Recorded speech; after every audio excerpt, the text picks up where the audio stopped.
तो फिल्म की शुरुआत में हम एक लड़की को देखते हैं जो अपने भाई के साथ एक मरे हुए आदमी की कब्र खोलकर उसमें जाकर लेट जाती है। ये सीता थी। उसे जानना था कि क्या मरने के बाद लोगों को उनके बुरे कामों की सजा दी जाती होगी या नहीं। उसका भाई कब्र की आखिरी फट्टी लगाता है और उसके पास ही बैठ जाता है। लड़की कब्र के बंद होते ही कैमरा ऑन कर लेती है। कब्र के बाहर दिखाया जाता है कि एक सांप ऊपर से गुजर कर कब्र के अंदर आ रहा था, जिसे सीता के भाई ने नोटिस ही नहीं किया और सीता को इस बारे में इन्फॉर्म नहीं किया। सीता के इस अजीब एक्सपेरिमेंट के पीछे रीजन थी उसका पास्ट। उसने अपने मॉम डैड को अपनी आंखों के सामने एक बॉम्ब ब्लास्ट में खोया था और तब से उसके जहन में ये बात बैठ गई थी कि अच्छे लोगों का हमेशा एंड अच्छा नहीं होता। बुरे लोग दुनिया में भी फायदा ले जाते हैं और मरने के बाद भी इनको कोई सजा नहीं मिलती और ना अच्छे लोगों को कोई इनाम दिया जाता है, जैसा रिलियन स्टडी में उन्हें बताया जाता था। सीता के मॉम डैड के मरने के बाद सीता और उसके भाइयों को सालों पहले ऑर्फनेज में छोड़ दिया गया था, जहाँ पर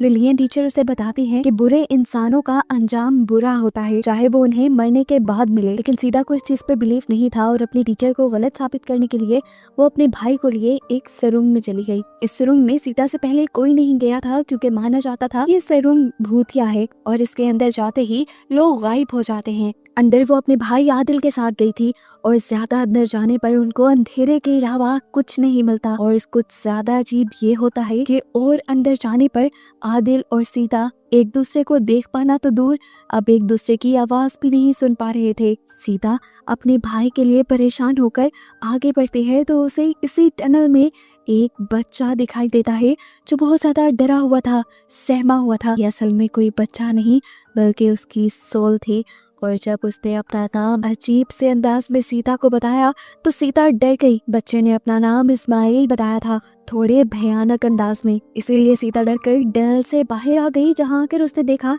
कि गांव वालों के साथ आदिल उसका इंतजार कर रहा था। इन लोगों को दोबारा ऑर्फनेज छोड़ दिया जाता है, जहां आने के बावजूद भी सीता के दिमाग में एक ही सवाल था कि इस्माइल की सोल इस टनल में कैसे आई होगी, उसकी सोल ऐसे भटक क्यों रही है। उसने अब टीचर्स की और यहाँ पर काम करने वाले लोगों का पीछा करना और उनकी बातें सुनना शुरू कर दी। और एक दिन जब एक टीचर और एक केयर टेकर बात कर रही थी तब सीता को इस्माइल का असल पता चल गया। उसे पता चला कि ये ऑर्फनेज एक बहुत ही अमीर आदमी का था, लेकिन ये ऑर्फनेज उसने अच्छे मकसद के लिए नहीं बनाया था। उसने बच्चों को सहारा देने के लिए ये ऑर्फनेज नहीं बनाया था, बल्कि उसने ऑर्फनेज ये अपने लिए बनाया था। वो बेसहारा बच्चों को यहाँ सहारा देता था और उनमें से जो बच्चा उसे पसंद आ जाता था वो उसे ले जाता था।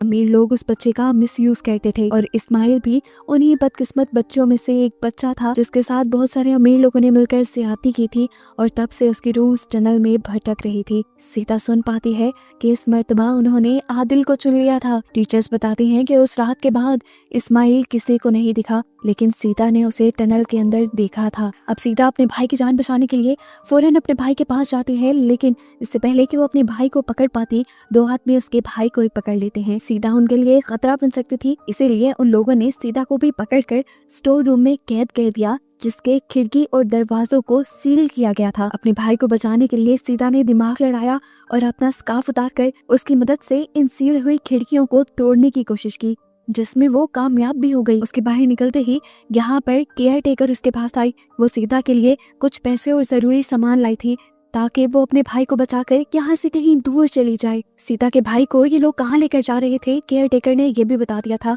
सीता भागते हुए जंगल के रास्ते से होते हुए पहले ही उस सड़क पे पहुंच गई जहाँ से उन्होंने आदिल को लेकर गुजरना था। उसने पत्थर मारकर पहले ड्राइवर को डिस्ट्रैक्ट किया और फिर अपने भाई को बचाकर वहां से भाग निकले, जिसके बाद सीन कट होकर हमें 10 साल बाद बड़ी हुई सीता को दिखाया गया जो अब एक ओल्ड एज होम में काम करती है। वक्त गुजर जाने के बावजूद भी सीता के दिमाग से अपने मॉम डैड वाला हादसा और उस टाइम दिमाग में आने वाली ये बात नहीं निकली थी कि बुरे लोगों का अंजाम भी वैसा ही होता है जैसे अच्छे लोगों का। मरने के बाद दुनिया में तो बुरे लोग ही फायदे में रहते हैं, मरने के बाद भी उनको कोई फर्क नहीं पड़ता और ना ही अच्छे लोगों को कोई इनाम या सुकून दिया जाता है। अब वो इस बात को साबित करना चाहती थी और इसके लिए किसी भी हद तक जाने के लिए तैयार थी। अपने इस एक्सपेरिमेंट के लिए वो अपने ऑर्फनेज के मालिक को ही चुनती है जो बचपन में बच्चों के साथ ज्यादती किया करता था। वो इस टाइम उसी के ओल्ड एज होम में रह रहा था। पहले उसके सारे बुरे कारनामों के सबूत इकट्ठे करती है और फिर बुरे आदमी को नशा देकर उससे उसके सारे गुनाह उगलवा लेती है और इन सब बुरी चीजों के एहसास से आखिर वो खुदकुशी कर लेता है। लाओबाई के बच्चे भी सारे उसके बुरे कामों के बारे में जानते थे, लेकिन लाओबाई बहुत पैसे वाला था, इसलिए उसे कुछ नहीं कहते थे। मरने के बाद उसका एक भी बेटा उसका साथ नहीं देता। ओल्ड एज होम वाले ही उसका फ्यूनरल करते हैं। आदिल उसे नहलाता है, जिसके बाद उसे कफन पहना कर दफन कर दिया जाता है। अब सीता ये देखना चाहती थी कि इस बुरे आदमी का मरने के बाद क्या अंजाम होगा, इसीलिए वो कब्र में लेट गई। ये वही सीन है जो मूवी के स्टार्ट में हमें दिखाया जा रहा था।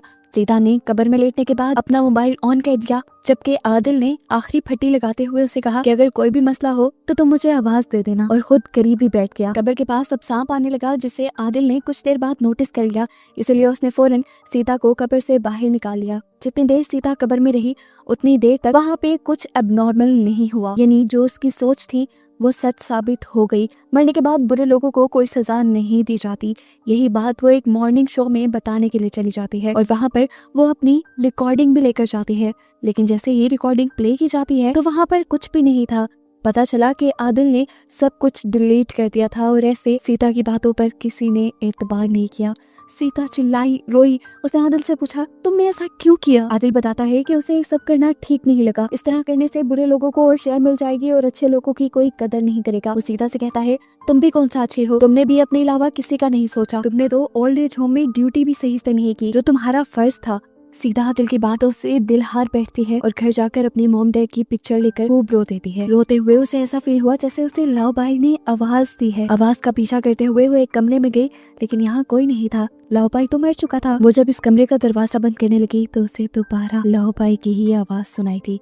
इस मर्तबा आवाज सुनकर जैसे ही वो पीछे मुड़ी तो वहाँ एक शैडो था। पास जाकर देखा तो ये एक ओल्ड लेडी थी जो इस ओल्ड एज होम में ही रहती थी। वो रो रही थी और उसने सीता को बताया कि उसका हस्बैंड उसे धोखा दे रहे हैं, जो उसके साथ यहीं पर रहते थे। उनके बताने पर सीता उनके साथ गई तो देखा एक नर्स के साथ उनके हस्बैंड टाइम स्पेंड कर रहे थे, कि देखकर वो खूब चिल्लाने लगी। यहाँ तक कि सारे ओल्ड एज होम वाले यहाँ पर इकट्ठे हो गए। वो औरत इस उम्र में ये सदमा बर्दाश्त नहीं कर पा रही थी। वो इस आदमी को मारना चाहती थी, लेकिन सीता ने उसे रोक दिया और यहाँ से ले गई। रात में जब ये बूढ़ी औरत लॉन्ड्री करने लगती है तो गलती से उसकी रिंग लॉन्ड्री मशीन में रह जाती है, जिसे वो निकालने के लिए जब अंदर गई तो गलती से उसी से बटन दब गया मशीन का और वो लॉन्ड्री में घूम घूम कर मर गई। जैसे ही सबने उसका शोर सुना तो आकर उसे बाहर निकाला, लेकिन तब तक देर हो चुकी थी। अपनी बीवी के मरने से उस आदमी को बहुत ज्यादा सदमा हुआ, क्योंकि अभी तो उसने अपनी वाइफ से माफी भी नहीं मांगी थी। इसी सदमे में वो रो रो कर पागल हो रहा था। सीता अब इस बूढ़े आदमी के लिए कुछ करना चाहती थी। आदिल की बातें उसके दिल पे लगी हुई थी, इसीलिए वो अपनी ही ओल्ड एज होम में रहने वाली एक शेमन के पास गई और उसने पूछा क्या वो आंटी की सोल को बुलाने के लिए कुछ कर सकती हैं। शेमन मान गई और यहाँ पर कुछ बुजुर्गों को लेकर एक गोल टेबल पे बैठ गई, जहाँ पर उन्होंने कुछ कैंडल्स भी जलाई थी।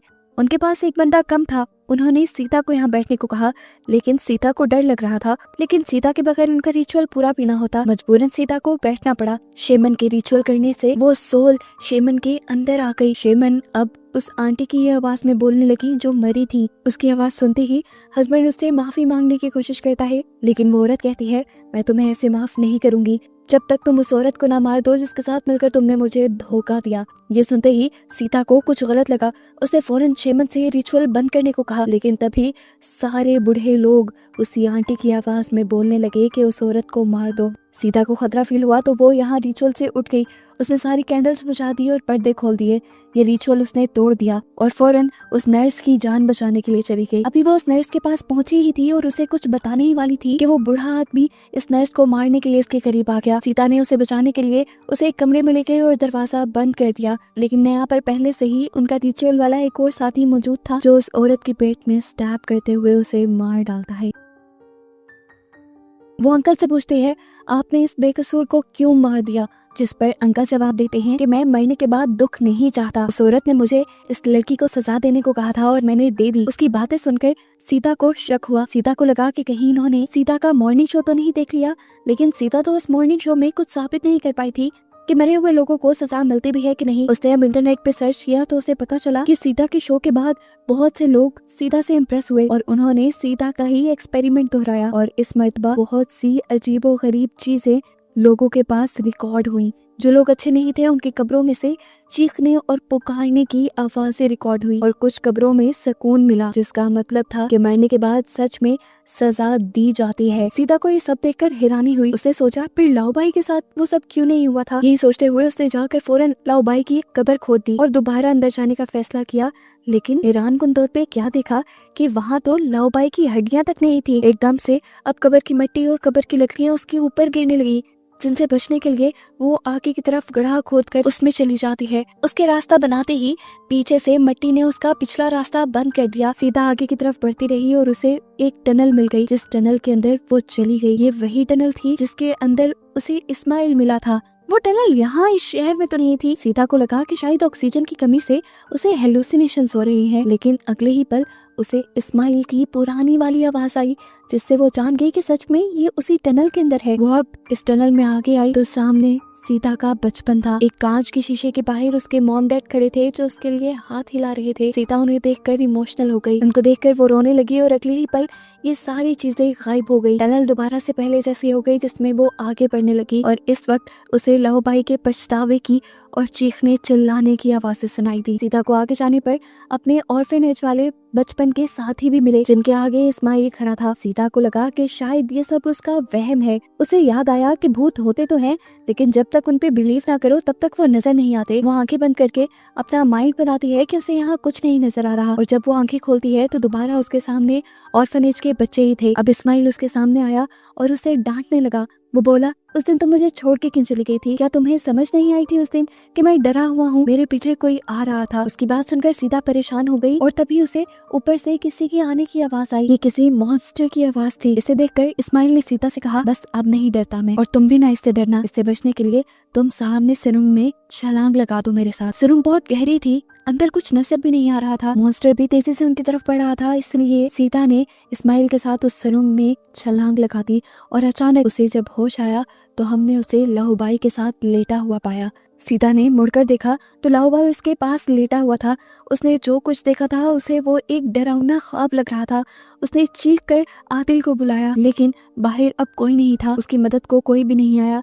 अब एक सांप कब्र के अंदर आ गया और सीता के ऊपर चढ़ गया। उसने सीता को काटा और फिर वो लाओबाई के मुंह के अंदर चला गया। इस सांप के अंदर जाते ही लाओबाई उठ के बैठ गया। किसी ने एक हथौड़े से लाओबाई का सर फाड़ दिया। खून के छींटे सीता के मुंह पे आके गिरे और वो पूरी तरह डर गई। लेकिन ये तो अभी शुरुआत थी। लाओबाई का सर दोबारा ठीक किया गया और उसे दोबारा उसी तरीके से टॉर्चर किया गया। उसकी जुबान की जगह बहुत सारे सांप निकल आए थे तो उसकी पूरी बॉडी पे रेंगने लगे थे। इसके बाद अब कोई अजीब सी चीज यहाँ पर आ गई लाओबाई को नुकसान पहुँचाने के लिए। सीता डर गई। शुक्र था कि ठीक उसी वक्त पर ऊपर से आदिल ने एक कब्र खोद दी और उसे बाहर निकाल दिया।